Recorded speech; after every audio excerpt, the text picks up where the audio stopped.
নমস্কাৰ মৰমৰ ছাত্ৰ ছাত্ৰীসকল, মই গীতাৰাণী ডেকা। আজি তোমালোকৰ ষষ্ঠ শ্ৰেণীৰ অংকুৰণৰ প্ৰথম পাঠ সবাতোকৈ আপোন এই পদ্ধতি তোমালোকৰ লগত আলোচনা কৰিম।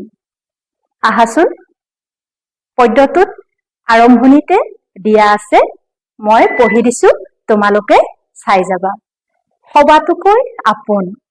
প্ৰতিজন মানুহৰে জন্মদাত্ৰী আই, জন্মভূমি আৰু মাতৃভাষা অতিকৈ আপোন।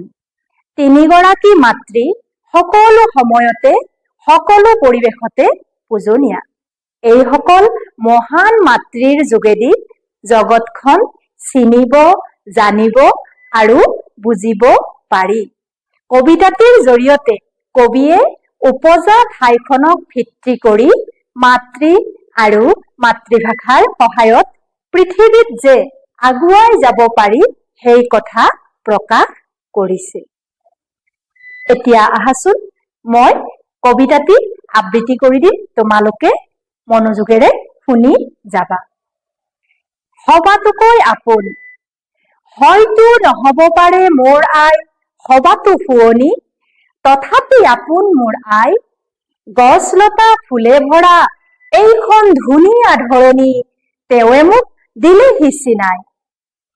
হয়তো নহব পাৰে মোৰ দেশ সবাতো চহকী, তথাপি আপোন মোৰ দেশ। ইয়াৰ নগৰ গাঁও জান জুৰি প্ৰাণৰ চিনাকি, যাৰ নাই মহিমাৰ শেষ।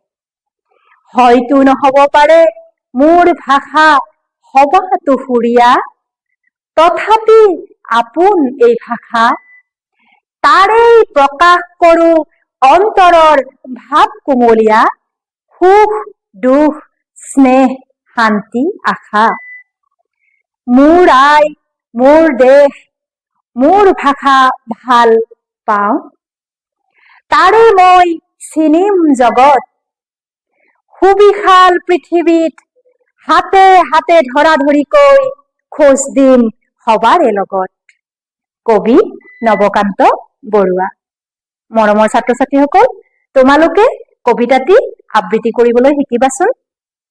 এতিয়া আহিছো আমাৰ যিগৰাকী কবিৰ কথা কৈছো, নৱকান্ত বৰুৱা, তেখেতৰ বিষয়ে চমুকৈ তোমালোকৰ ওচৰত কব ওলাইছো। 1926 চনৰ 29 ডিচেম্বৰত গুৱাহাটীত জন্মগ্ৰহণ কৰা নৱকান্ত বৰুৱা কবি, ঔপন্যাসিক আৰু শিশু সাহিত্যিক হিচাপে অসমীয়া সাহিত্য জগতৰ অতি পৰিচিত নাম। এখুত ককাইদেউ ছদ্ম নামেৰে তেখেতে বহু শিশু সাহিত্য ৰচনা কৰিছিল। ককাদেউতাৰ হাড় নামৰ উপন্যাসখনৰ বাবে 1975 চনত সাহিত্য অকাডেমি বঁটা লাভ কৰিছিল।